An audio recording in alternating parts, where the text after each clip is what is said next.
Hola a todos. Vamos a empezar con este siguiente tema del diplomado Manejo Interdisciplinario de la Persona que vive con VIH. Y me toca abordar este tema que sigue siendo de gran relevancia y que, sobre todo, creo que en los últimos 2 años se ha tenido nueva información acerca del fracaso virológico que estamos teniendo ya con más experiencia en inhibidores de integrasa de segunda generación. Mi nombre es Humberto Gudiño Solorio, soy expresidente de la Asociación Médica Mexicana de VIH y agradezco a la mesa directiva actual por haberme invitado a participar con este tema en el diplomado. Entonces, vamos a empezar con este tópico altamente relevante. Esta es la agenda que vamos a manejar el día de hoy. Voy a hablar un poquito de algunas definiciones, conceptos de importancia acerca del fracaso virológico. Voy a hablar de epidemiología. Siempre es importante hablar de epidemiología, cómo estamos en México, cómo estamos en el mundo, cuáles son los factores de riesgo para el fracaso virológico, qué tenemos que hacer en el abordaje y evaluación de una persona en fracaso virológico, los estudios de genotipo, la importancia que estamos haciendo en la actualidad a nivel nacional en algunos centros, y cuáles son los escenarios clínicos más frecuentes que en la actualidad seguimos teniendo, incluso qué mutaciones de resistencia podemos tener en cada escenario clínico, o al menos los más frecuentes. Entonces, hablando de los principales o el principal criterio de control virológico, nosotros sabemos que es un problema médico que se caracteriza por el aumento en la replicación del RNA del VIH, pero que una vez que una persona está en tratamiento antirretroviral, tiene que estar por abajo del límite de la detección en carga viral a los 6 meses de tratamiento. Si nosotros no logramos conseguir que la persona esté indetectable a 6 meses de tratamiento, el paciente o la persona está en fracaso virológico. Por aquí se hace un énfasis en el caso de las personas que tienen más de 100,000 o incluso más de 500,000 copias, que pueden tener un poco mayor tiempo en poder llegar a estar indetectables. Sin embargo, en la actualidad, con los tratamientos que estamos utilizando, específicamente los inhibidores de integrasa de segunda generación, que sabemos que son muy potentes, pues creo que esto ya no lo vemos. La mayoría de nuestros pacientes en, eh, que están en tratamiento. Seguramente a las 8 semanas, 12 semanas que tomamos una carga viral de control, la mayoría de veces ya están indetectables. Entonces, viremia controlada es tener carga viral por debajo del límite de la detección, menos de 40, menos de 20 copias, dependiendo del aparato con el que medimos. Y fracaso virológico, ya les decía, es este concepto de tener más de 200 copias confirmadas en al menos 2 ocasiones que deben de estar separadas por 2 semanas. O sea, nosotros tomamos una carga viral, el paciente tiene más de 200 copias, volvemos a tomar una carga viral y el paciente continúa con más de 200 copias, y estas cargas virales tienen que tener 2 semanas por lo menos de separación. Hay otro concepto que seguramente ya todos conocen, que es este incremento de la viremia transitoria, que es un blip, que puede ser porque el paciente se haya vacunado, porque haya tenido un cuadro gripal, que haya tenido un cuadro de diarrea, y habitualmente es una elevación del RNA del VIH, una elevación de la carga viral. Habitualmente no es una elevación tan intensa, pueden tener 200, 300 copias, a lo mejor un poco menos, y que la mayoría de veces cuando hacemos una segunda carga viral, el paciente vuelve a estar indetectable. Tenemos otro concepto que nos señalan las guías de tratamiento antirretroviral de México, que es una viremia persistente, que es una segunda carga viral plasmática por arriba de 40 copias, pero habitualmente no más de 500 o 1000 copias. Y también viremia residual son estos pacientes que nosotros vemos una carga viral que te dice que está detectable, pero habitualmente tienen menos de 40 copias. En alguna literatura, esto también lo llegamos a conocer como viremias de muy bajo nivel. Seguramente ustedes ya lo han escuchado o revisado. Entonces, habitualmente nosotros hacemos la carga viral por medio de esta prueba, que es una reacción en cadena polimerasa.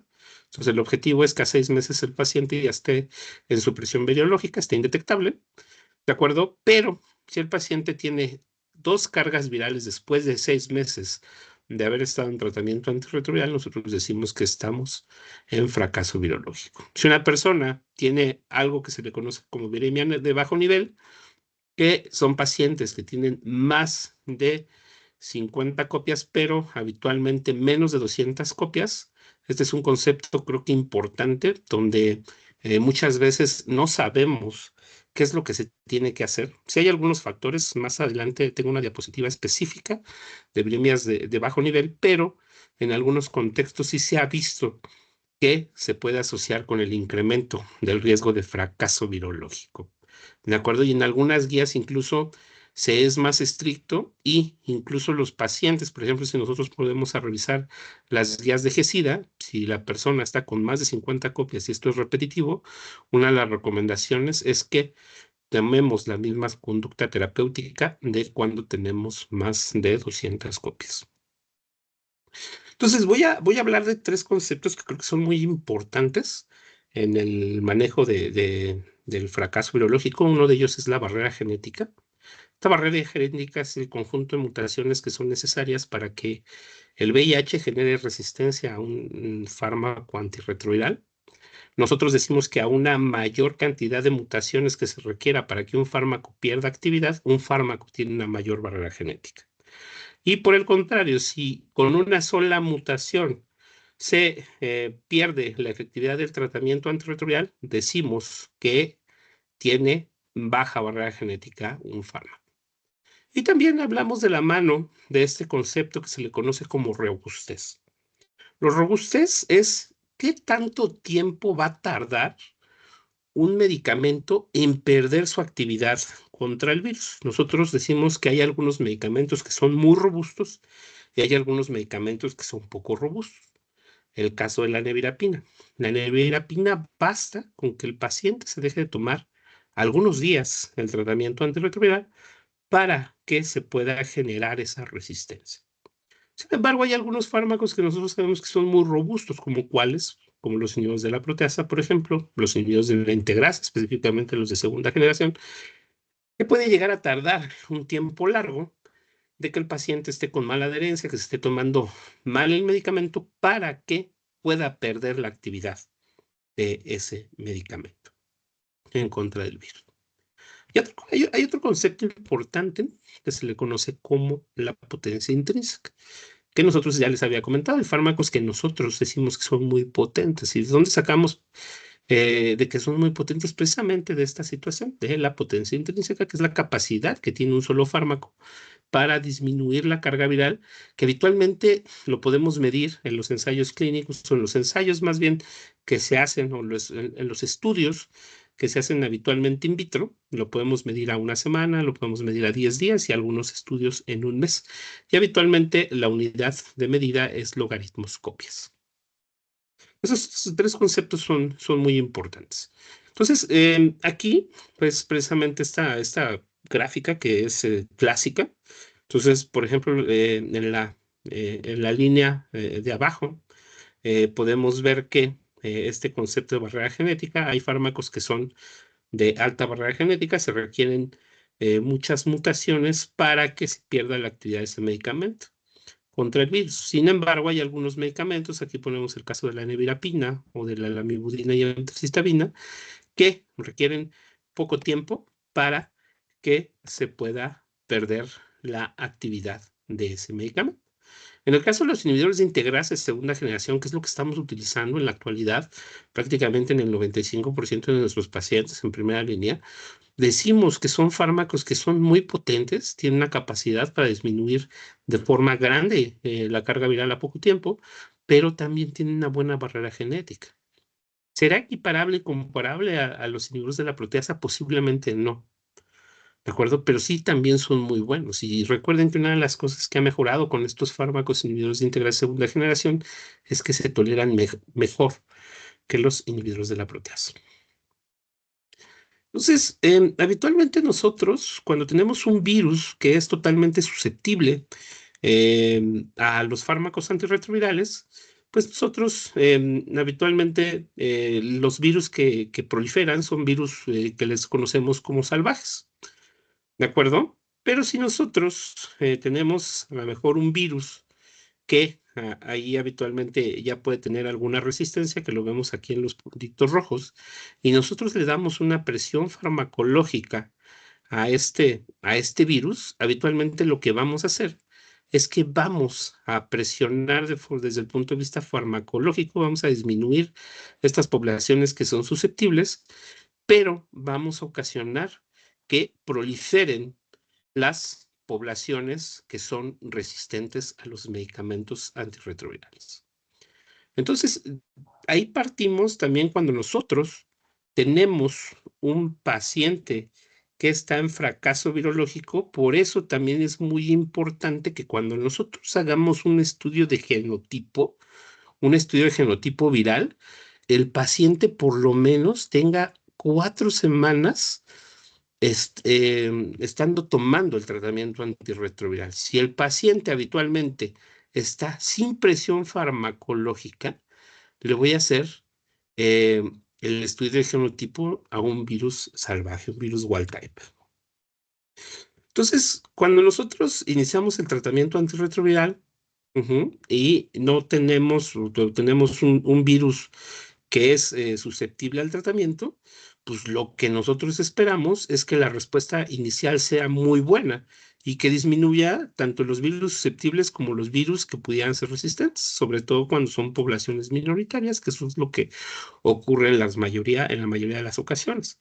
Pero si una persona tiene problemas de adherencia en el transcurso del tiempo, suspende el tratamiento, de repente los fines de semana no lo toma bien, o de repente se lo toma bien 2 días, un día no, se lo toma bien a lo mejor 5 días y el fin de semana se lo toma mal, pues una de las cosas que se va a ocasionar es que aparezcan, ¿no? O que se puedan seleccionar de repente especies que puedan ser resistentes a los fármacos antirretrovirales. Es algo de lo que ocurre de forma regular. Entonces, ¿qué es lo que tiene que hacer el médico tratante cuando encuentra a una persona en fracaso virológico? Siempre tenemos que evaluar, uno, ¿cuáles son aquellos factores relacionados primero al paciente? O sea, ¿por qué es que se está tomando el medicamento de forma inadecuada, que tenga una adherencia subóptima? Si nosotros revisamos la bibliografía, la mayoría de las bibliografías nos dice que si una persona se toma menos del 95% mal el tratamiento antirretroviral, o esté bien, perdón, el tratamiento antirretroviral, ese paciente tiene una adherencia subóptima, ¿no? Nosotros ya conocemos algunos estudios de forgiveness donde se ha visto que algunos fármacos antirretrovirales, aunque el paciente se tome menos del 95%, pueden llegar a tener eficacia. Pero para fines de este tema de fracaso virológico, si nosotros vemos que una persona está tomando menos del 95% de veces el tratamiento antirretroviral, tiene una adherencia subóptima. Entonces, ¿qué tenemos que identificar? O sea, tenemos que identificar si el paciente está tolerando bien el tratamiento antirretroviral. ¿Tiene a lo mejor problemas sociales? ¿Tiene a lo mejor problemas emocionales? ¿Tiene a lo mejor algún problema de abuso de sustancias? O incluso tiene dificultad en el acceso al tratamiento antirretroviral. Creo que todos y cada uno de nosotros en nuestras consultas hemos visto que hay algunas personas que pueden tener dificultad en el acceso al tratamiento antirretroviral. Entonces, siempre tenemos que tomar en cuenta estos factores que creo que son de gran relevancia. Y también tenemos que tomar factores relacionados al tratamiento antirretroviral. O sea, ¿está tolerando bien el paciente, la persona, el tratamiento antirretroviral? Siempre tenemos que evaluar la severidad de los eventos adversos, ¿no? Antes, por ejemplo, cuando utilizábamos Favirenz, ustedes recuerdan que una de las cosas que teníamos que estar vigilando es que la persona no tuviera rash, sobre todo los primeros días, los primeros 5, 7, 10 días, que no tuvieran rash. Pero también estos efectos neurológicos, efectos neuropsiquiátricos, o sea, no era lo mismo que a lo mejor, ¿sabe qué? Pues ando un poquito con mareo, a que el paciente, había algunos pacientes que ustedes recordarán que ni siquiera se podían levantar. ¿De acuerdo? Entonces, siempre tenemos que evaluar la duración de los eventos adversos. Hay ocasiones que podemos dar tratamiento sintomático. ¿De acuerdo? Una de las recomendaciones, si de repente no mejora el tratamiento sintomático, pues es mejor evaluar un cambio a otro tratamiento de la misma clase o evaluar a un tratamiento de otra clase. Desde el punto de vista de farmacocinética, ¿qué es lo que está pasando? Nosotros sabemos que hay algunos medicamentos que requieren alimentos, ¿no? Nosotros sabemos, por ejemplo, con los inhibidores de la proteasa, que muchos de estos fármacos, la intolerancia es gastrointestinal. Entonces, necesitamos que la persona tome los medicamentos con alimentos. Ustedes recordarán el uso, por ejemplo, de atazanavir, que el paciente se ponía amarillo y que habían algunos factores que pudieran hacer que se pudiera incluso un poquito más amarillo. Medicación concomitante, hay algunos fármacos que también pueden disminuir la absorción de los medicamentos, ¿no? Ustedes recordarán igual con el efavirenz, si ustedes recuerdan que nosotros les teníamos que decir a los pacientes, ¿sabes qué? Te tienes que cenar a tal hora y te tienes que esperar 2 horas para tomarte el tratamiento antirretroviral y que incluso el que consumieran alimentos ricos en grasa pudiera incrementar la absorción del efavirenz y pudiera incrementar los efectos adversos. Sabemos que hay algunos medicamentos que requieren ayuno, hay algunos medicamentos que requieren comidas para que sean mejor tolerados. Y siempre, pues, sobre todo cuando utilizábamos fármacos inhibidores de la proteasa que pudieran ocasionar diarrea, pues siempre búsqueda de síndrome de malabsorción, sobre todo, por ejemplo, también en pacientes que están con enfermedad avanzada. ¿De acuerdo? Entonces tenemos que evaluar todo esto cuando nosotros estamos ante una persona que está en fracaso virológico antes de sospechar que realmente el fármaco sea resistente.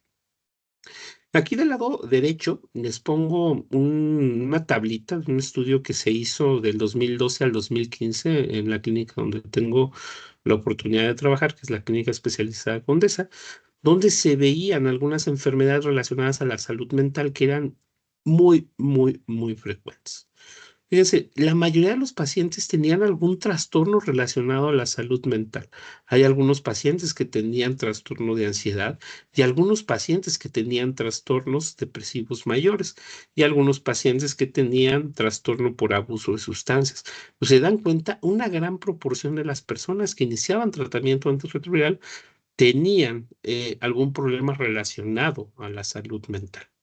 Entonces, de los factores relacionados al paciente, siempre tenemos que tomar la carga viral basal elevada al inicio de tratamiento. Nosotros sabemos que una persona que tiene más de 500,000 copias, que tiene más de 100,000 copias, es un factor que se puede asociar a incremento del riesgo de fracaso virológico.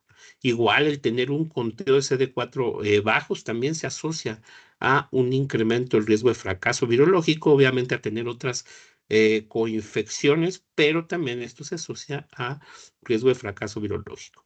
Algunas comorbilidades como depresión, trastornos psiquiátricos que ya les comenté, trastorno por abuso de sustancias, algún déficit neurológico previo, ¿no? Si tenía a lo mejor alguna secuela o que tuviera deterioro cognitivo. Sabemos que desafortunadamente también las personas que tienen deterioros cognitivos crónicos, independientemente de la causa, son factores que pueden asociarse a incremento del riesgo de transmisión del VIH.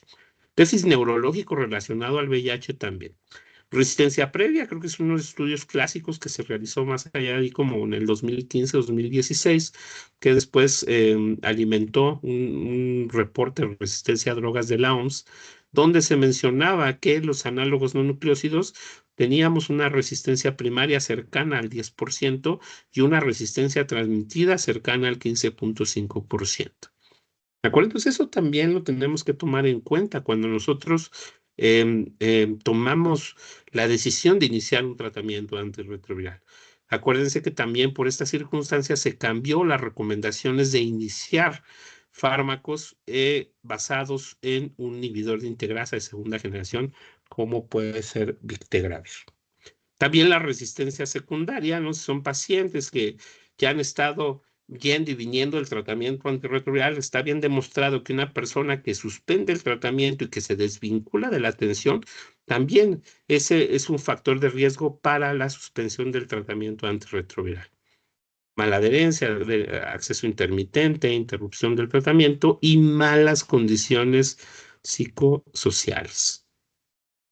Entonces, factores relacionados al tratamiento, ya también comentamos en 2 diapositivas atrás, efectos adversos de los fármacos antirretrovirales, que le demos una potencia subóptima. ¿Por qué puede haber una potencia subóptima?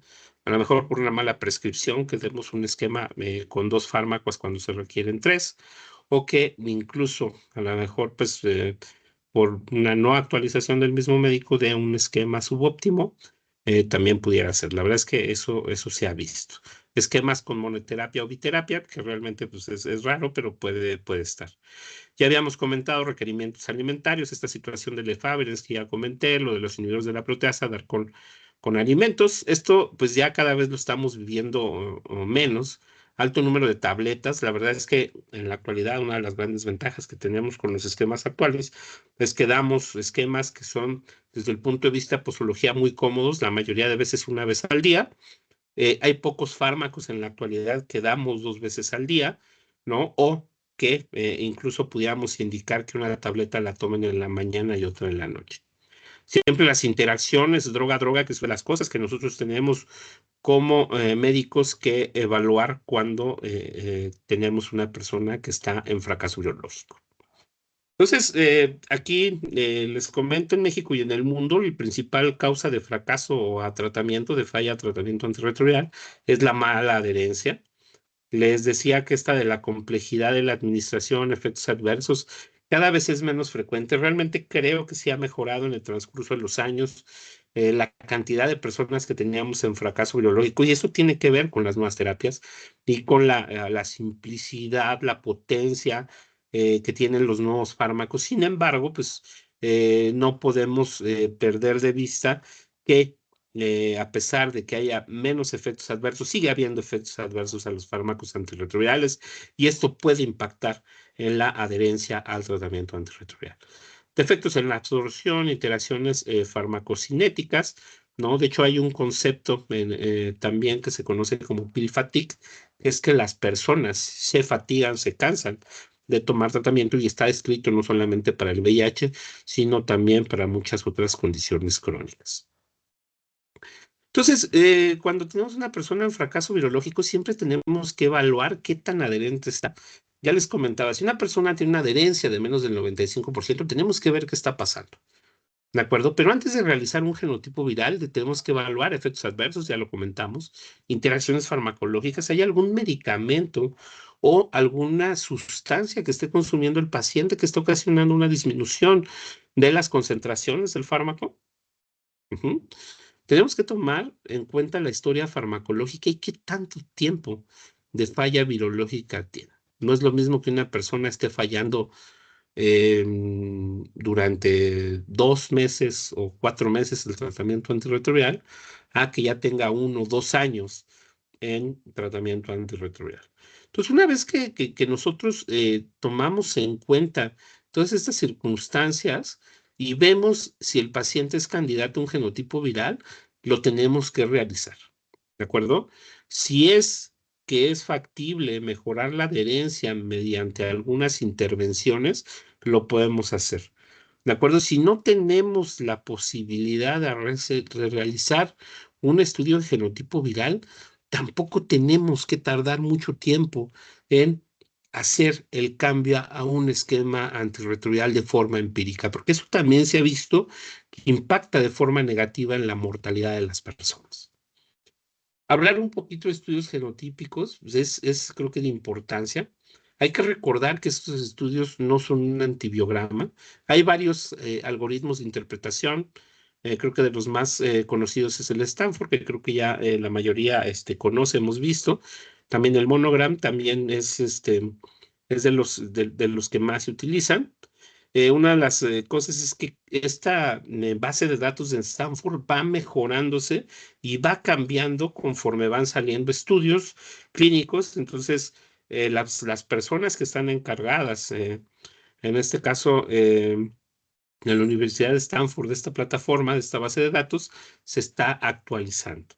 Habitualmente las mutaciones que se ven en esos estudios casi nunca son únicas, y puede haber combinaciones que puedan interactuar entre sí y que puedan ocasionar algunos, incluso cambios en los patrones de susceptibilidad a los fármacos antirretrovirales. Cuando nosotros tenemos la posibilidad de hacer un estudio de genotipo, siempre nos debemos de asegurar que ese virus al que vamos a analizar esté en presión farmacológica. Debe de haber estado tomando la persona los fármacos antirretrovirales por lo menos 4 semanas previas al estudio. El estudio habitualmente va a ocupar o va a evaluar y va a poder demostrar poblaciones mayoritarias del virus. Es decir, si yo en una persona le extraigo sangre, ¿de acuerdo? Y no se evalúo, no sé, 1000 virus. De esos 1000 virus, para que un estudio, que habitualmente es el estudio estándar, salga positivo de esas poblaciones, por lo menos el 18% de esos virus tienen que tener una mutación de resistencia. Si ese virus es menor, esa cantidad de virus en esos 1000 virus que nosotros analizamos es menor al 18%, seguramente no va a aparecer esas mutaciones de resistencia. Esa es una de las grandes problemáticas que teníamos con los genotipos estándares que utilizábamos anteriormente. Ahorita vamos a hablar un poquito del genotipo de siguiente generación. Y una de las características principales es que también puede demostrar poblaciones minoritarias. Si nosotros tenemos 1000 virus y de esos 1000 virus, a lo mejor 1 o 2% tienen ciertas mutaciones de resistencia, ya lo va a poder detectar el estudio de genotipo. ¿Cuándo está indicado el estudio de genotipo viral? En infección aguda, en infección crónica previo al inicio de tratamiento antirretroviral, sobre todo en sitios donde hay una resistencia transmitida a un grupo farmacológico de más del 10%. Cuando hay embarazo, también es una de las indicaciones, porque nosotros nos tenemos que asegurar en ese contexto que el tratamiento va a ser altamente efectivo y que vamos a lograr la supresión virológica. Y obviamente en caso virológico. Entonces ya les había comentado el genotipo Sanger, es el genotipo estándar, va a detectar variantes virales con un umbral del 20%. O sea, si todo este virus que yo analice a la persona o la extracción de sangre tiene poblaciones virales con mutaciones de resistencia más allá del 20%, yo lo voy a detectar. Pero si tengo mutaciones que tienen menos del 20%, entonces estos virus que yo analizo, pues no se van a detectar. Y hay otro genotipo que es el genotipo de secuenciación masiva o de siguiente generación, que aquí vamos a detectar variables virales de baja secuencia, incluso del 1 al 2%. Entonces, esto muchas veces se utiliza para evaluar estos estudios que se hacen aquí en México, que se llaman estudios de redes de transmisión, para ver desde el punto de vista filogenético de dónde viene un determinado virus o dónde se está adquiriendo alguna infección. Entonces, vamos a cambiar un poquito ya el tema hacia cuáles son aquellos factores que pueden ocasionar o predecir que una persona pueda estar en fracaso virológico. Este es un estudio que me pareció relevante compartirlo. Es una corte que se hizo en Myanmar, que es un país asiático donde se incluyeron 25.260 pacientes, un seguimiento de 5.4 años. Y aquí lo que vieron y evaluaron eran los pacientes que estaban con más de 6 meses de tratamiento y que estaban con más de 1000 de carga viral. Entonces, aquí se encontraron 3.500 personas que estaban en fracaso virológico, 14.2% de estos 25.000, y la frecuencia de incidencia de falla fue de 2.5 por cada 100 personas años de seguimiento. Entonces, posiblemente, pues a lo mejor, pues no fue una proporción tan alta. La verdad es que en la mayoría de las cortes del mundo, una de las cosas esperadas es que a lo mejor haya un promedio 5 a 10% de fracasos virológicos. Pero aquí creo que una de las cosas importantes que me gustaría compartirlos es cuáles fueron esos factores que ellos encontraron que pudieran influir en que esas personas estuvieran o tuvieran un mayor riesgo de fracaso virológico. Ellos encontraron que las personas que tenían menos de 19 años y eran adolescentes tenían mayor riesgo de fracaso virológico. Si las personas tenían tuberculosis al diagnóstico, eso también incrementaba el riesgo de fracaso virológico en un 40%. Si las personas estaban con viremias de bajo nivel previo al diagnóstico de fallo virológico, que aquí les comenté que era de más de 1,000 copias, el 60% tenían la probabilidad de que hicieran fracaso virológico. Si ya habían tenido una pérdida en el seguimiento, también influía en un 24% el riesgo de fracaso virológico y reiniciar sobre el mismo régimen de tratamiento. Sobre todo aquí, el régimen que más se utilizaba eran personas que estuvieran con esquemas análogos no nucleósidos en un primer esquema de tratamiento. En este otro estudio, este estudio me pareció interesante porque evaluaron a mujeres embarazadas en Luanda, era una N pequeñita, en Angola, 42 mujeres que se encontraban en fracaso virológico, hicieron un análisis multivariado para encontrar cuáles eran aquellos factores sociodemográficos que se asociaban a incremento del riesgo de fracaso virológico. Fíjense, fuera de lo que uno pudiera pensar, el que estar desempleado no se incrementaba el riesgo de tener fracaso virológico, pero sí el vivir en una zona rural. El vivir en una zona rural se incrementaba el riesgo de fracaso biológico. El tener un nivel socioeconómico alto también incrementaba el riesgo de fracaso virológico.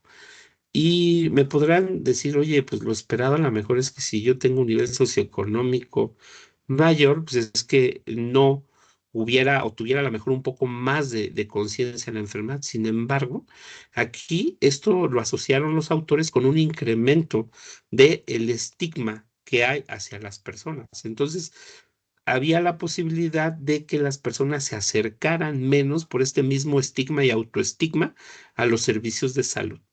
Si las personas tenían comorbilidades, tenían diabetes, hipertensión, algunas otras comorbilidades, al diagnóstico esto también se asociaba con incremento del riesgo de fracaso virológico. Entonces, cuando nosotros encontramos una persona en fracaso virológico, debemos de actuar, ¿no? Debemos de, a lo mejor, buscar estrategias para que esa persona mejore sus condiciones, para que esa persona, a lo mejor, buscar qué es lo que está ocasionando el fracaso virológico y en determinado momento, pues, hacer un ajuste en el tratamiento antirretroviral. Miren, aquí en este estudio que se hizo en Uganda, se encontró que las personas que se les retrasaba el ajuste de tratamiento, incrementaba el riesgo de fallecimiento en comparación con aquellas personas que se les ajustaba el tratamiento a un año y que esto era exponencial. A más tiempo que el paciente estuviera en el mismo tratamiento o régimen en falla, la mortalidad se incrementaba. Entonces, una de las cosas que tenemos que hacer es que una vez que nosotros detectamos un fracaso biológico, debemos de actuar y en determinado momento debemos de evaluar un ajuste de tratamiento o debemos de buscar aquellas estrategias que busquen o que traten de mejorar la adherencia a los tratamientos médicos que se tienen.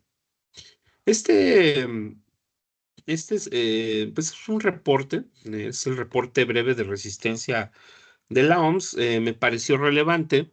Son encuestas que se han realizado en diferentes partes del mundo y aquí una de las cosas que se ha tratado de hacer es ver cuál es la proporción de resistencia transmitida a dolutegravir en personas que inician tratamiento antirretroviral. Entonces se dan cuenta, pues, por ejemplo, todavía no es un problema importante, me refiero a resistencia pretratamiento, a inhibidores de integrasa. Por ejemplo, aquí se analizan algunos países de Sudamérica y Centroamérica, entre ellos México, pero fíjense, para el 2017 nosotros teníamos prácticamente una tasa de 0% de resistencia primaria a inhibidores de integrasa. ¿De acuerdo? Y aquí los diferentes países, o sea, realmente era muy baja la resistencia pretratamiento y aquí vemos las Ns. Aquí en el caso de México es uno de los países donde se analizaron más. De hecho, la clínica donde yo trabajo, la clínica especializada Condesa, se realizaron muchos de estos estudios que están reportados acá en el centro donde yo trabajo. Creo que es importante, ¿no? Y fíjese, también estudio es del mismo documento, casos de seroconversión en PrEP. Eran personas que estaban en PrEP y las mutaciones que se encontraron, o sea, personas que estaban en PrEP que tuvieron infección estando en PrEP y cuáles fueron las principales mutaciones que se encontraron. De repente son dudas que nosotros tenemos. Oye, ¿y si la persona tiene ciertas mutaciones que hagan que a lo mejor no funcione? Y precisamente, por ejemplo, aquí en estos estudios en Barcelona, encontraron resistencias primarias, por ejemplo, a M184B. Por ejemplo, acá en ese otro estudio, también M184B K103N, seguramente era un virus que ya estaba ahí, que tenía una resistencia primaria importante. Y algo que también me pareció importante es ver qué es lo que hacían después de que fracasaban. O sea, fracasaban, tenían infección por VIH, ¿cómo es qué tratamiento les daban? ¿De acuerdo? Y los desenlaces. Y la verdad es que la mayoría de las personas, a pesar de que hubieran tenido infección sobre el esquema de PrEP, tenían una buena respuesta a los tratamientos antirretrovirales. Entonces, boletín que se compartió en el 2021, un boletín que publica Censida cada determinado tiempo, aquí lo que se buscó evaluar fue cuál era la prevalencia de resistencia adquirida a fármacos antirretrovirales en el centro de México. Aquí eran personas que habían suspendido el tratamiento y que reiniciaban tratamiento antirretroviral y que tuvieran cargas virales mayor a 1000 copias en 2 muestras consecutivas.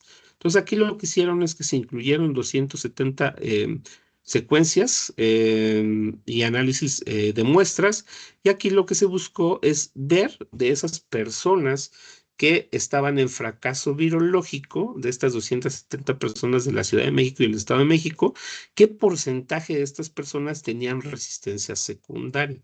Aquí ya no estamos hablando de resistencia primaria, estamos hablando de resistencia adquirida. Eran personas que ya habían estado expuestas a tratamientos antirretrovirales y que por alguna circunstancia habían estado en fracaso virológico y se les analizó.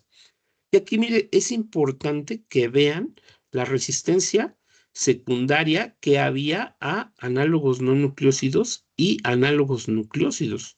Aquí de los análogos nucleócidos, mutaciones de resistencia a Fabry y nevirapina, ahorita vamos a ver cuáles son, y resistencias a ITRANS. De los ITRANS, la más común, sin duda, es la M184B, aunque hay algunas otras mutaciones que se demostraron.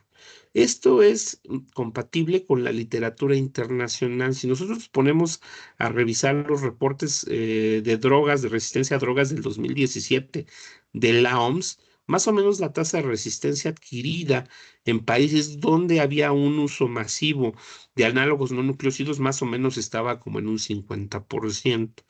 Pero fíjense, me llama la atención en estas resistencias secundarias, ¿cómo estamos con los inhibidores de la integrasa? O sea, ya está incrementando el que nosotros encontremos cuando nosotros hacemos un genotipo, en este caso, en personas que están en fracaso virológico, ya está incrementando la resistencia a INSTI. La resistencia a INSTI de primera y segunda generación estamos en 3.9%, pero fíjense, resistencia a INSTI de segunda generación se está en un 2.7%. Entonces, esas son gráficas, ¿no? Lo que les había comentado ya un poquito, pues las mutaciones y habitualmente el porcentaje que se encuentran en esas mutaciones. Y aquí también, pues los fármacos específicos en los cuales se encuentran estas mutaciones de resistencia. Por ejemplo, para emtricitabina, M184B, que es sin duda la mutación más frecuente para análogos nucleócidos y también mutaciones de resistencia para efavirenz y nevirapina. Y se dan cuenta, miren, para inhibidores de integrasa de primera generación, estamos todavía abajo del 5%, pero a lo mejor es algo que no esperábamos, ¿no? Que en tan poco tiempo, porque nosotros empezamos a utilizar, recuerdan, inhibidores de integrasa de primera generación, más o menos en el 2019, previo a pandemia de COVID-19, y ya estamos encontrando prevalencias que considero que no son tan bajas de resistencia a inhibidores de integrasa de segunda generación. Y aquí una de las cosas que les quiero compartir pues, son las mutaciones de resistencia más frecuentes que se encuentran para fármacos análogos nucleósidos. Lo que les comentaba, la mutación M184B, que se presenta para análogos nucleósidos, y también, por ejemplo, para fármacos análogos no nucleósidos. Entonces, son mutaciones de resistencia. Algo también que llama la atención, o sea, ¿cuánto tiempo hemos utilizado inhibidores de la proteasa? Que a pesar de que hemos utilizado muchos años ya inhibidores de la proteasa y lo seguimos utilizando, se dan cuenta, la tasa de resistencia secundaria es baja, es baja. Entonces, esto es para que también veamos la magnitud de eh, la barrera genética que tienen estos fármacos. Y fíjense, acá las mutaciones que se pueden encontrar, habitualmente vienen, por ejemplo, estas mutaciones 143, la 140, la 147, 148, 155 para inhibidores de integrasa de primera generación, pero quiero que pongan atención en esta mutación. La mutación 263K, que está siendo más frecuente y que se ha demostrado en muchos estudios, no nada más a nivel mundial, sino ya incluso aquí en México, que es una mutación que se está presentando ya cada vez más frecuente, sobre todo en personas que han estado tomando inhibidores de integrasa de segunda generación, específicamente Bictegravir. Entonces, en este estudio, es un estudio que se hizo con apoyo de la PEPFAR. Son diferentes estudios que se han hecho, encuestas realizadas en diferentes países, donde uno de los principales objetivos es ver cómo está la prevalencia de resistencia a dolutegravir en personas que ya están en un esquema de tratamiento con dolutegravir. Fíjense acá, en Uganda, de 457 muestras tomadas entre 2000 y 2021 y 2022, la prevalencia de resistencia es del 3,9%. Pero llega a ser tan alta como en Mozambique, donde se analizaron 193 muestras también entre 2021 y 2022 y se encontró una prevalencia de resistencia a dolutegravir del 19,6%. Y aunque esto tiene que ver muchas veces con lo que se hizo con estos pacientes, cómo es que se les cambió, se les ajustó el tratamiento antirretroviral, esto ha alarmado prácticamente a muchos de los expertos que hay a nivel internacional en cuanto a resistencia a fármacos antirretrovirales. Este estudio es un estudio que se hizo en el Instituto Nacional de Nutrición. Tuve la oportunidad de verlo ahora que lo expuso el doctor Luis Enrique Soto en el CROI en Denver, donde lo que hicieron, fíjense, lo que hicieron es analizar resultados de genotipos para inhibidores de integrasa de octubre del 2021 a septiembre del 2023. Vieron resultados de 21 estados del país y vieron las resistencias que había a esquemas de tratamiento antirretroviral. Vieron en general 79 genotipos de integrasa con mutaciones asociadas a resistencia. Y aquí lo que me llama la atención es que las mutaciones que se encontraron fue a regímenes de primera línea y la mutación que más frecuentemente se encontró es la mutación 263K. Y una de las cosas que hace análisis el doctor Luis Soto es que precisamente esta mutación, ellos hicieron análisis de los genotipos del 2019 al 2021, después del 2021 al 2023 y los que se presentaron en el 2023. Y ellos lo que vieron es que esta presencia de esta mutación está cada vez siendo más frecuente. O sea, el 10% de los genotipos que se realizaron en el 2023 que se analizaron, 4 de 40 ya tenían esta mutación, que es la mutación 263K. Ya les había comentado, esto ya se había visto en, en el estudio de la doctora Claudia Morales y del doctor Ávila Ríos de El CIE. Y también algo que vieron y algo llamativo en este estudio es que de repente el que las personas tuvieran esta combinación de esta mutación M50 con 263, pues bajaba el fitness viral, pero también se asociaba a haber tenido un tiempo más prolongado en fracaso virológico en comparación de las personas que solamente tenían esta mutación de 263K y no tenían la mutación 50.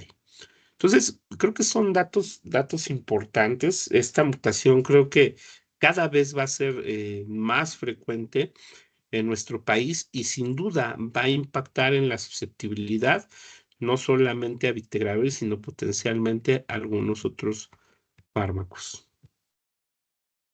Entonces, voy a hablar un poquito de viremias de bajo nivel. Las viremias de bajo nivel es un terreno donde muchas veces no es tan claro lo que debemos de hacer en las viremias de bajo nivel. Hay muchos mecanismos que se han postulado que pueden ser adecuados para saber cuál es el origen de estas viremias de bajo nivel. Muchas veces se piensa que es una liberación así intermitente de los sitios santuarios, ¿de acuerdo? Sin embargo, también se ha visto que incluso algunos fármacos antirretrovirales se asocian al incremento del riesgo de viremias de bajo nivel. Lo que sí se ha demostrado es que incrementa el riesgo de fracaso virológico, es decir, tener más de 1000 copias por mililitro. También incrementa el riesgo de multiresistencia. Si nosotros tenemos una persona con viremias de bajo nivel y no actuamos en determinado momento y lo dejamos durante años con estas viremias de bajo nivel, también esto puede incrementar el riesgo de tener multiresistencia. Eso también se ha demostrado. Puede ocasionar una incidencia acumulada de fracaso virológico del 22.7%. Uno de los problemas que tenemos es que cuando nosotros hacemos un genotipo estándar, la probabilidad de que haya una amplificación de RNA viral es baja. Entonces, eso es un gran problema. Sin embargo, también está la posibilidad de hacer genotipos en DNA proviral, que es más probable que se puedan amplificar, en este caso, el DNA proviral con estos estudios. Es más frecuente en personas que tienen un agente, un tercer agente con inhibidores de proteasa en comparación con los que tienen fármacos no nucleósidos. Y esto tiene que ver con la barrera genética que tienen los inhibidores de la proteasa. Entonces es muy probable que esta barrera genética haga que de repente no hagan cargas virales tan altas las personas que están con viremias bajo nivel. Entonces, ¿cuáles son las recomendaciones ante un fracaso biológico? Estas son recomendaciones de las guías de HHS. Pues cuando nosotros tenemos una persona que le vamos a ejecutar un tratamiento antirretroviral, nosotros debemos de saber que por lo menos debe de tener 2 fármacos completamente activos contra el VIH. Una de las cosas que no debemos de hacer es que no debemos de potenciar el tratamiento antirretroviral. El que yo tenga un régimen en falla y le agregue un agente extra, eso se llama potenciar. Son de las cosas que no está indicada hacer. Por ejemplo, si una persona está con un inhibidor de la integrasa de 2 nucleósidos y yo le agrego así sin más ni más sobre ese esquema un inhibidor de la proteasa, estoy haciendo mal. ¿De acuerdo? Y hay muchos estudios se llama potenciación, donde se ha visto que no es lo más adecuado.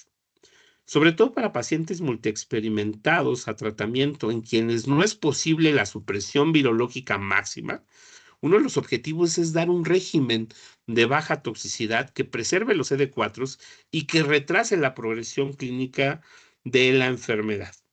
¿De acuerdo? nunca se debe de suspender el tratamiento antirretroviral. Es una de las cosas que está contraindicada, ¿no?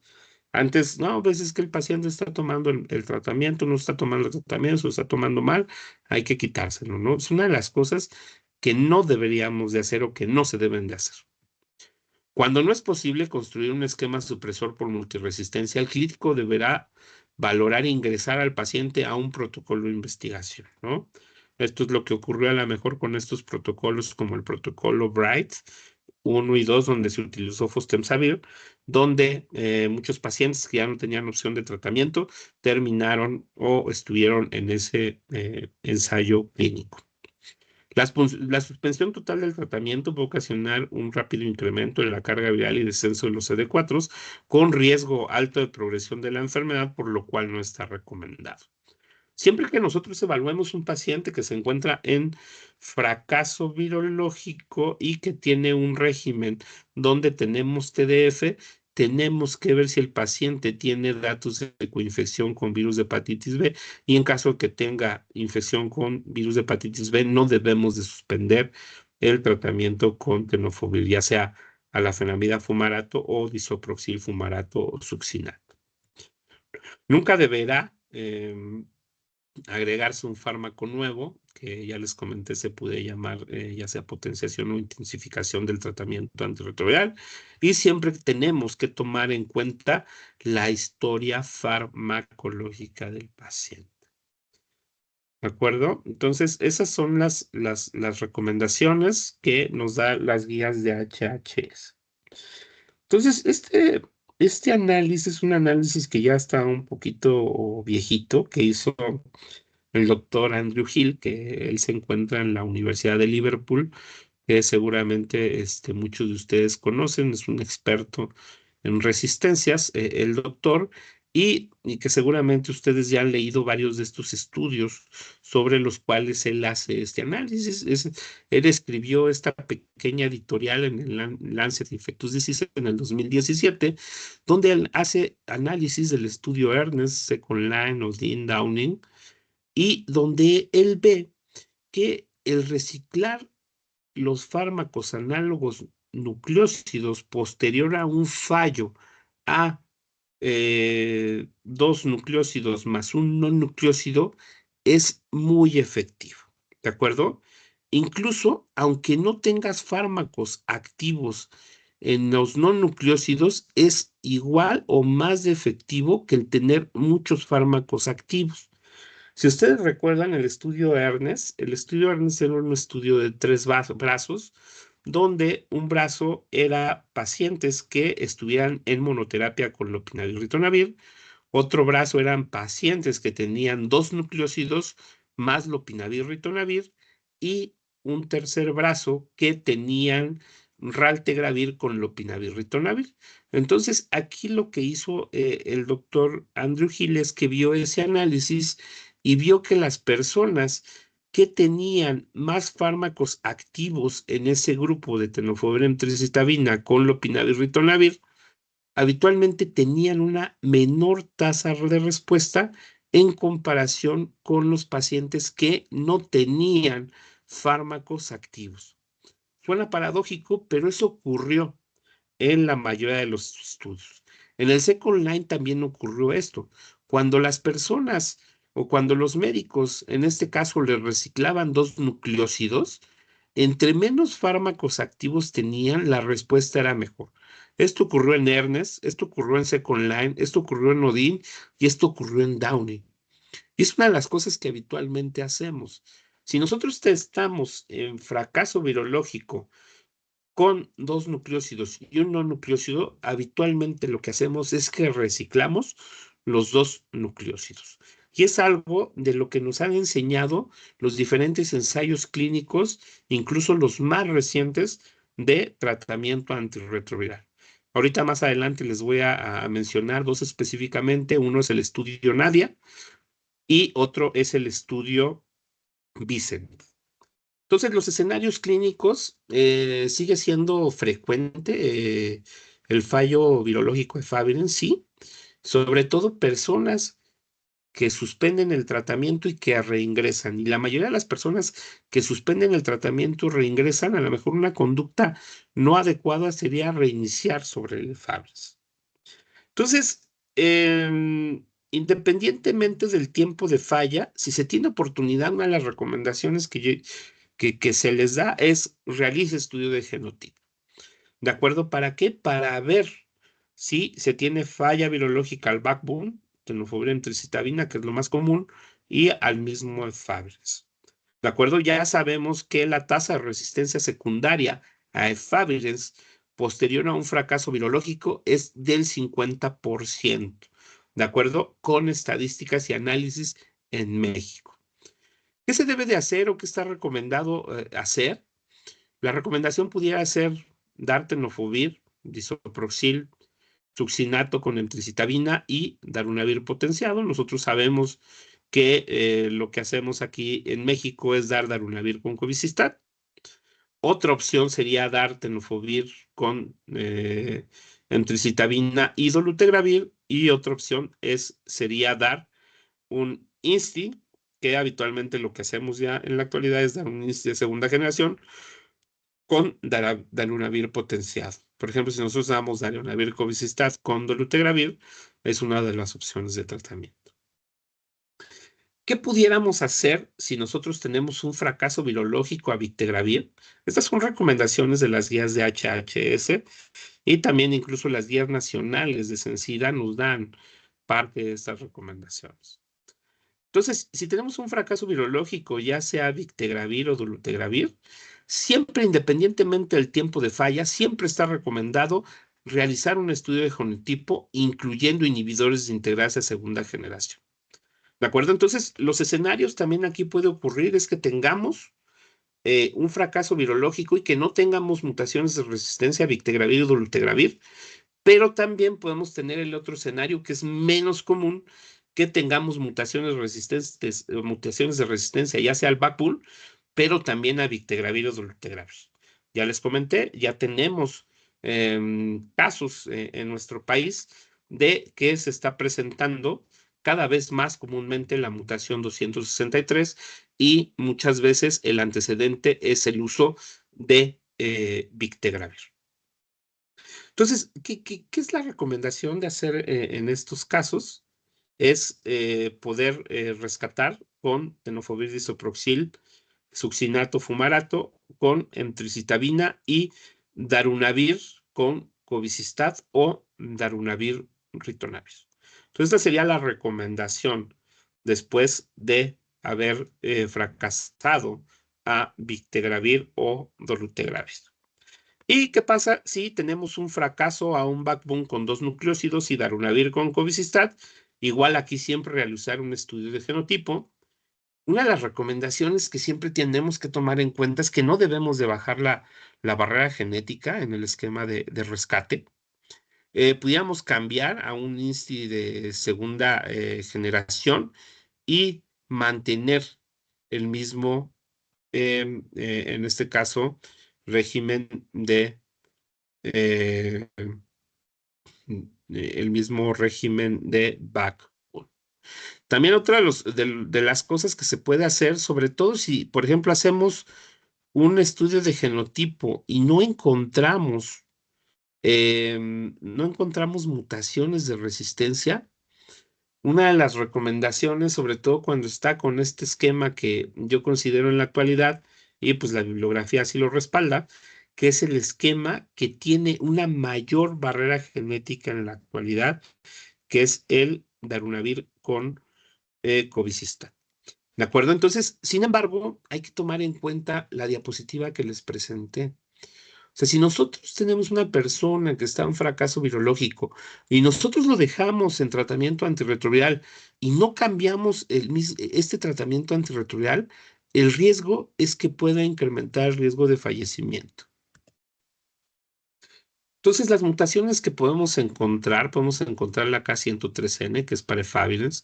Si tenemos el backbone más común, que es tenofovir tricitabina, podríamos encontrar la mutación M184B. Si la persona está con baja adherencia, la mutación K103N se puede presentar de 2 a 4 meses que el paciente ha estado con mala adherencia. La M184B habitualmente se presenta de 4 a 6 meses que ha estado con mala adherencia. Y la K65R, la mayoría de veces se presenta hasta un año después de que la persona ha estado con fracaso virológico o que ha estado con adherencia intermitente. Siempre si hay disponible un genotipo, realizarlo. Me acuerdo, dices, no, es que hay suficiente evidencia de que si nosotros los rescatamos, no es necesario que tengamos un estudio de genotipo. Pero les recuerdo, no hay forma de que nosotros podamos monitorear la resistencia primaria y secundaria si no hacemos estudio de genotipo. Si nosotros tenemos la forma de poder hacer un estudio de genotipo, lo tenemos que hacer. Bictegravir y dolutegravir, habitualmente podemos encontrar la mutación M184B, que seguramente es la que vamos a encontrar al principio. Después la mutación K65R y podemos encontrar la mutación 263K.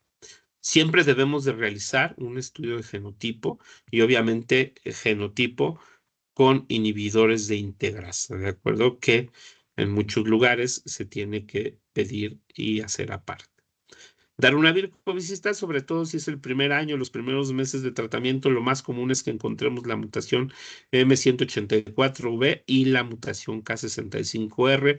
Y también, obviamente, si la persona tiene más de un año en fracaso virológico, pues también una de las cosas es que empecemos a encontrar ya mutaciones a inhibidores de la proteasa. Y bueno, ya casi ya vamos para el cierre. Les voy a comentar 3 ensayos clínicos que creo que son de gran importancia, que en la actualidad nos siguen dando luz de qué es lo que tenemos que hacer ante un fracaso virológico en primera línea, sobre todo en análogos nucleósidos. Todavía no hay tanta evidencia en qué debemos de hacer cuando nosotros tenemos un fracaso virológico a inhibidores de la integrasa, sobre todo de segunda generación. Las recomendaciones que han salido para inhibidores de la integrasa, la mayoría de veces vienen de guías de tratamiento y son recomendaciones de expertos, ¿de acuerdo? Pero no hay tantos ensayos clínicos como los que hay posterior a un fracaso virológico con 2 nucleósidos más un análogo no nucleósido. Entonces, les voy a hablar de este primer estudio. Es un estudio que se realizó en África, que es el estudio NADIA, es un estudio prospectivo, multicéntrico, aleatorizado de no inferioridad, donde se incluyeron a personas con más de 1,000 copias en 7 centros clínicos en Kenia, Uganda y Zimbabue. Y aquí lo que hicieron es ponerlos en 4 grupos, de los cuales unos grupos tenían darunavir, ritonavir y otros grupos tenían dolutegravir, y también, si se dan cuenta, cambiaban el backbone, que podía ser tenofovir con la mibudina o sidobudina con la mibudina. Entonces, esto es lo que hicieron. Se hizo un estudio de 4 grupos y se les siguió en el tiempo para ver cuáles eran los resultados. Y si se dan cuenta, una de las cosas creo que también rescatables de este estudio es ver cómo les fue, ¿de acuerdo? En comparación a dolutegravir con darunavir. Si se dan cuenta, prácticamente los desenlaces fueron muy similares. Un 90% de supresión virológica en el grupo de dolutegravir y un 87% de supresión virológica en el grupo de darunavir. Si nosotros en determinado momento nos poníamos un poquito más estrictos, también los desenlaces serán muy parecidos, serán muy similares. Pero creo que una de las cosas importantes que nos dio luz este estudio también es que qué pasaba cuando nosotros hacíamos en determinado momento un ajuste del tratamiento y las personas estaban en fracaso virológico después de ese ajuste de tratamiento.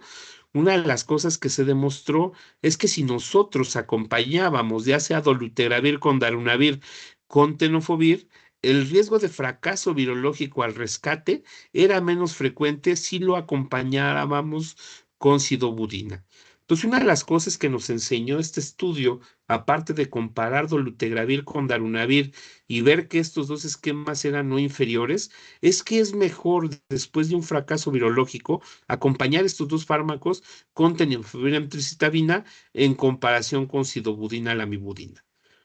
Nosotros en nuestro país, nosotros sabemos que ya prácticamente no ocupamos sidobudina, lamivudina, al menos en Censida, en la Secretaría de Salud no lo ocupamos. La verdad es que desconozco si en el Seguro Social en la actualidad se sigue ocupando, pero creo que fue una de las cosas más importantes que nos dejó este estudio NADIA.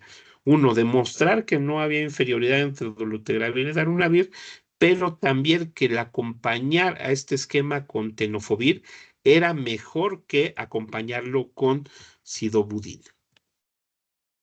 Entonces, igual aquí en este análisis Forest Plot, también una de las cosas que ustedes pueden ver es esta circunstancia de que les iba bastante bien.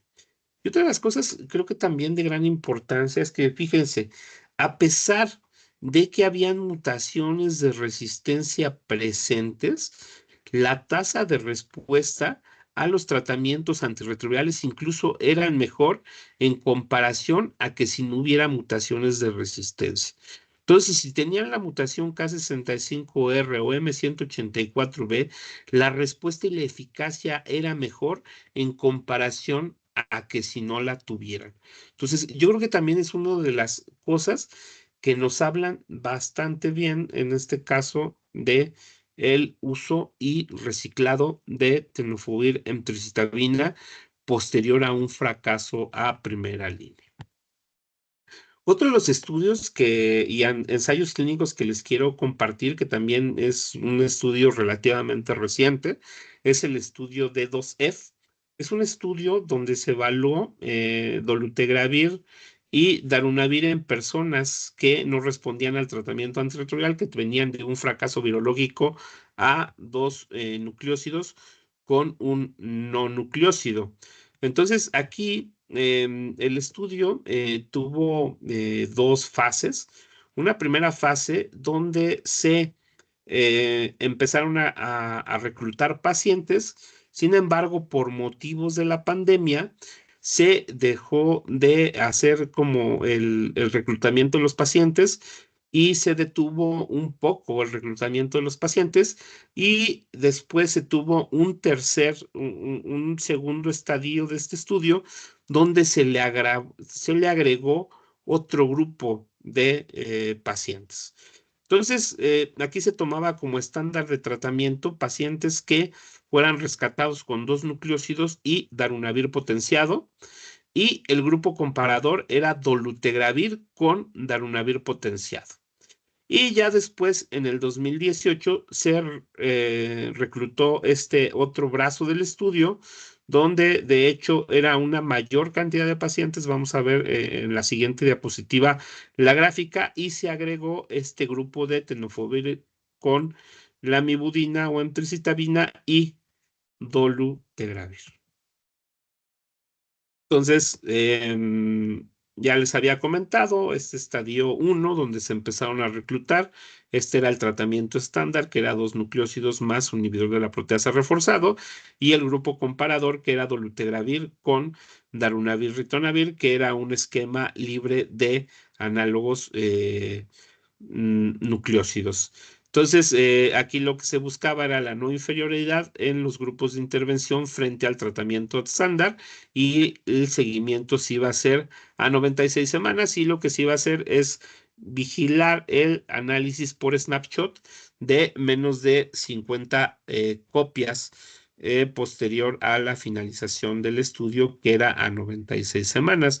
Si se dan cuenta, el reclutamiento de este tercer grupo, que incluía personas que tenían tenofovir lamivudina o emtricitabina con dolutegravir, prácticamente era 2-1 en comparación a los otros grupos de tratamiento.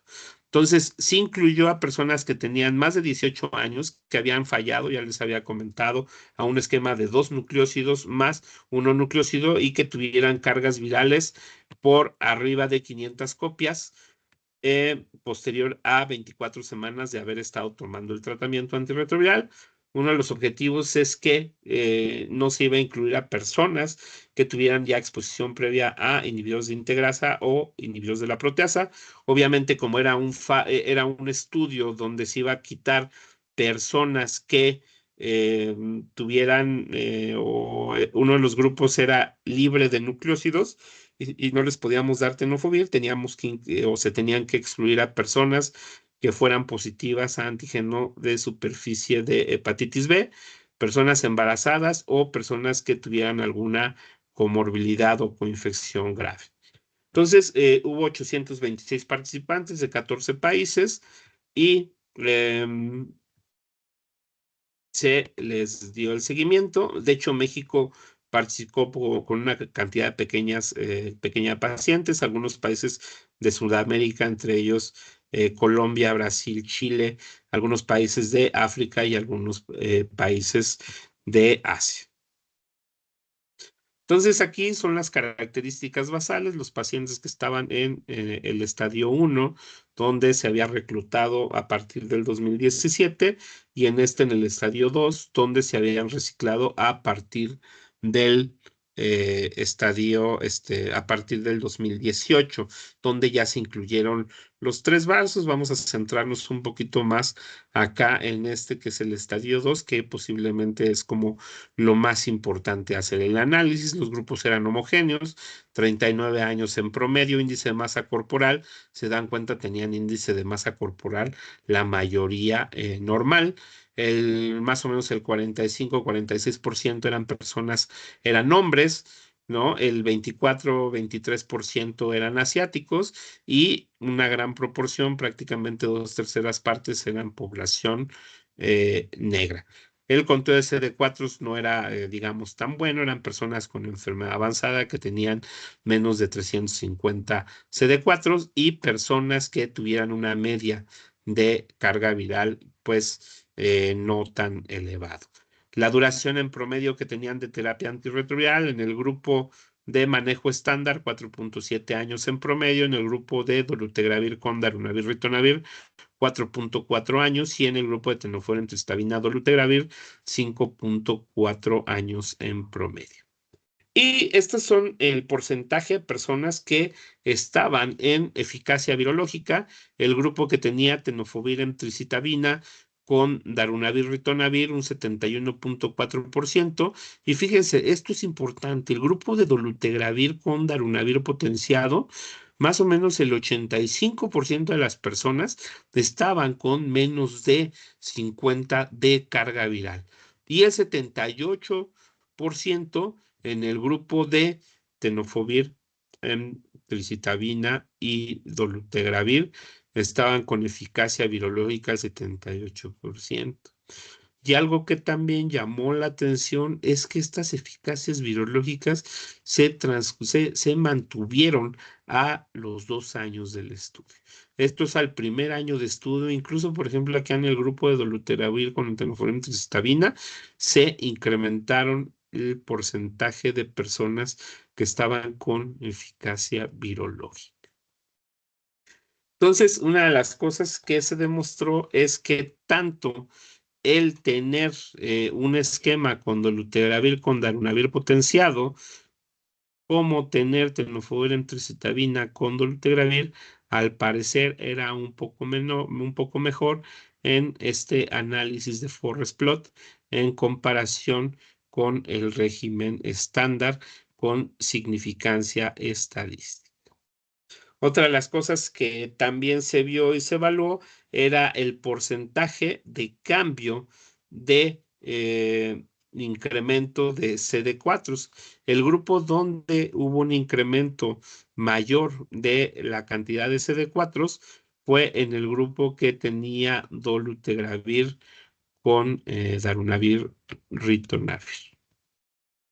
En cuanto al al incremento de peso, esto también, algo de las cosas que se encontraron en este estudio, es que el incremento de peso era mayor en los grupos que tenían dolutegravir con un fármaco análogo nucleósido o fármacos análogos nucleósidos, y en donde se presentó menos incremento de peso era en el grupo donde era libre de fármacos análogos eh, no nucleósidos. Entonces, en cuanto a seguridad, algo de lo que se vio es que prácticamente se toleraban bien, hubo pocos efectos adversos serios en ambos grupos de tratamiento.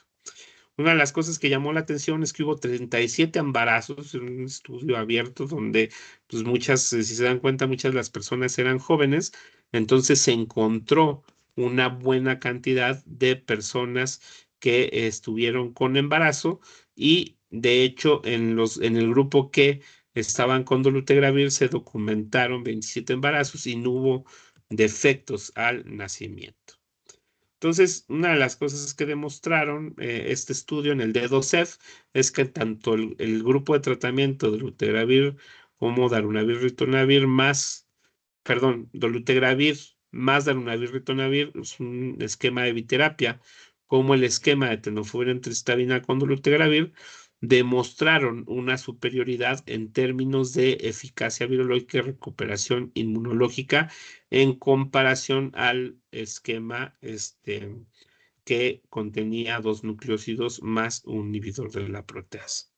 Entonces, una de las cosas que creo que debe de tomarse en cuenta, pues, es que pudiera ser una buena alternativa de tratamiento el hacer o el ofrecer un rescate con un inhibidor de integrasa y y en este caso un inhibidor de la proteasa y un inhibidor de la integrasa como posterior a una falla virológica a un fármaco análogo no nucleósido. Aunque pues también yo creo que una de las cosas que se ha visto y que a lo mejor algunos médicos que son expertos en fracaso virológico que se han demostrado es que posiblemente este esquema te pudiera en determinado momento limitar opciones médicas a futuro, sobre todo en pacientes que no son tan adherentes. Y bueno, por último les voy a hablar de este estudio. Este estudio es el estudio Vicent, que también se realizó en África, específicamente en Zambia.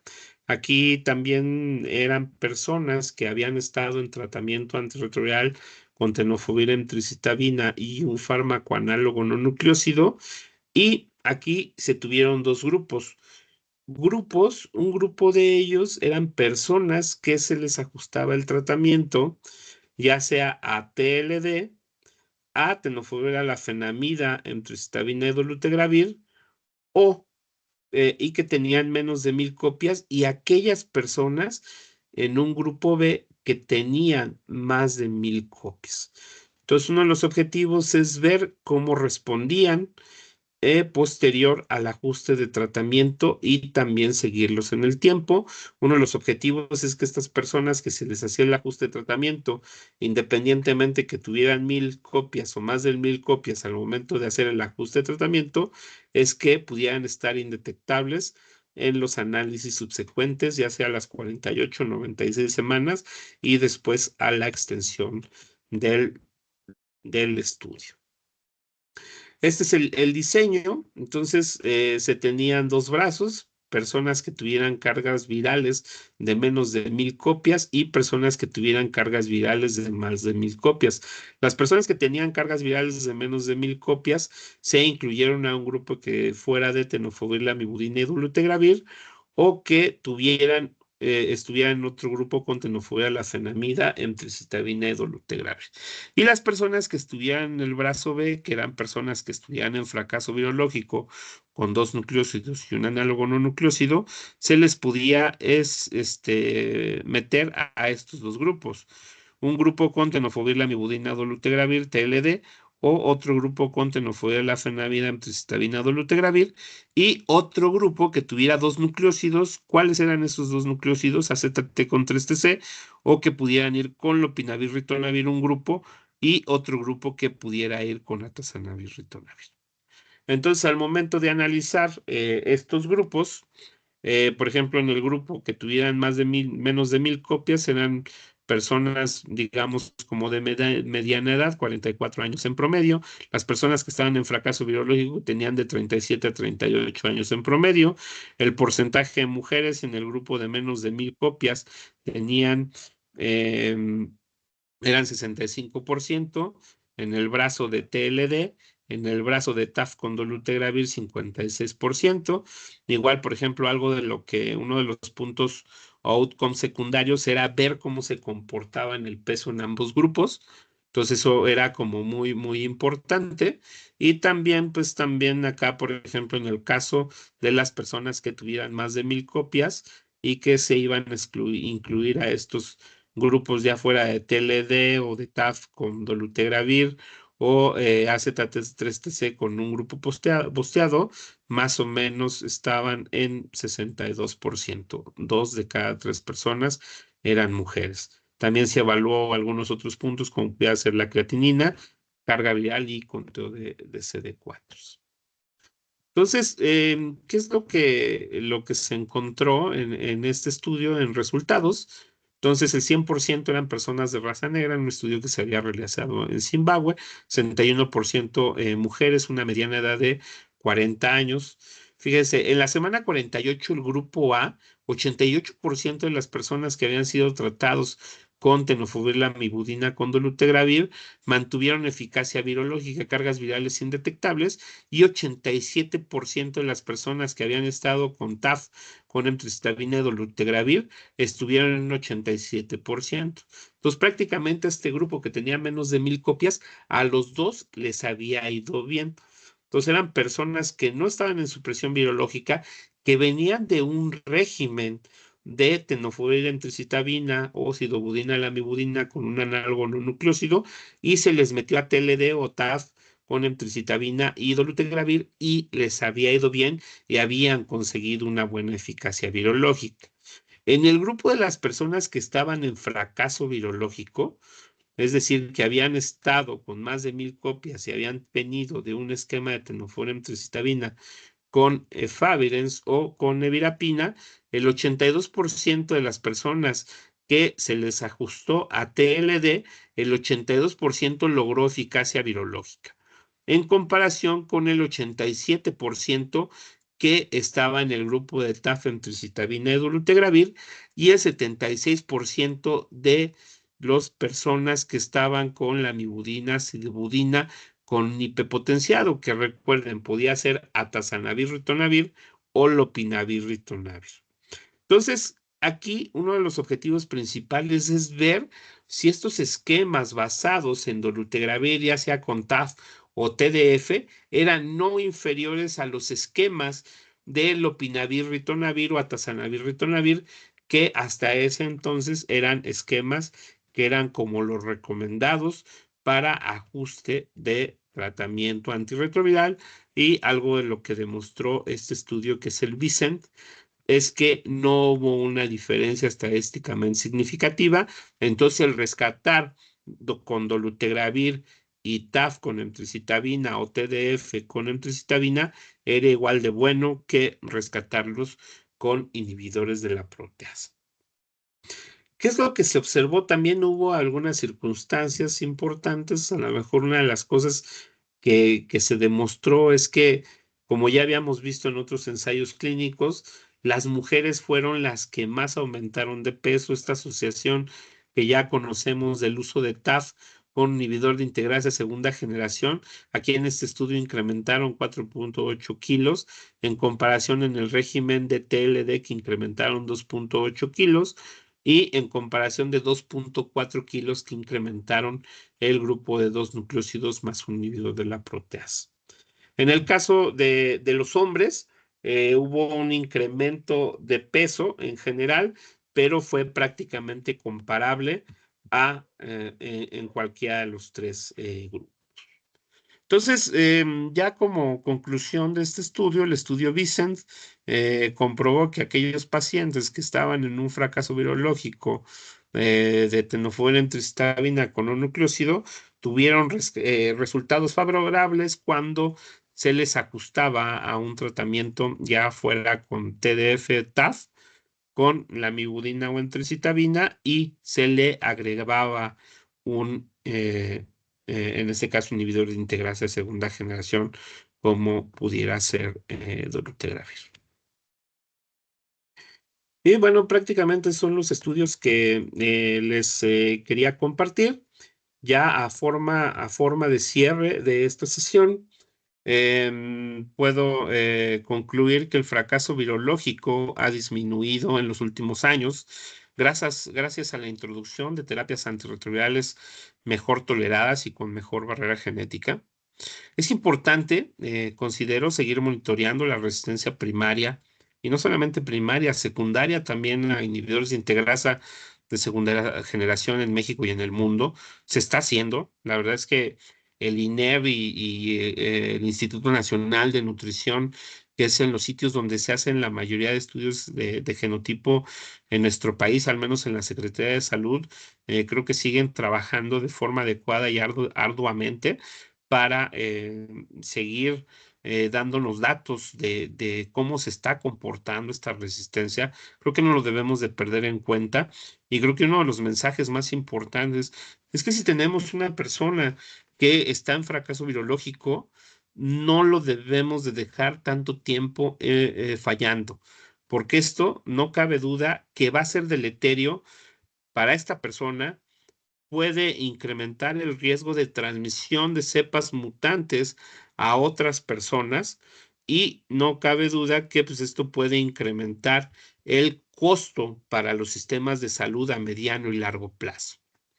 Una evaluación integral de las personas que viven con VIH y que están en fracaso virológico es de gran importancia. No solamente debemos de tomar en cuenta los medicamentos, sino debemos de tomar en cuenta el contexto social de las personas. Hay que recordar que muchas veces no fracasa el tratamiento porque el virus venga resistente de nuevo. O sea, la resistencia primaria, aunque ha ido incrementando, el principal riesgo cuando una persona está en falla es que la dejemos fallar mucho tiempo y que esta misma persona siga teniendo a lo mejor conductas inadecuadas, conductas de riesgo, pero porque tuviera alguna condición subyacente inadecuada. Y el contexto social en este sentido es de gran importancia. Entonces, es algo que nosotros siempre tenemos que evaluar. Bueno, pues espero que haya sido de utilidad esta sesión, esta plática. Nuevamente agradezco a la Asociación Médica Mexicana de VIH la invitación a impartir este módulo, y pues quedo atento durante este módulo a cualquier pregunta o alguna duda que tengan para un servidor. Muchas gracias por todo y que estén muy bien.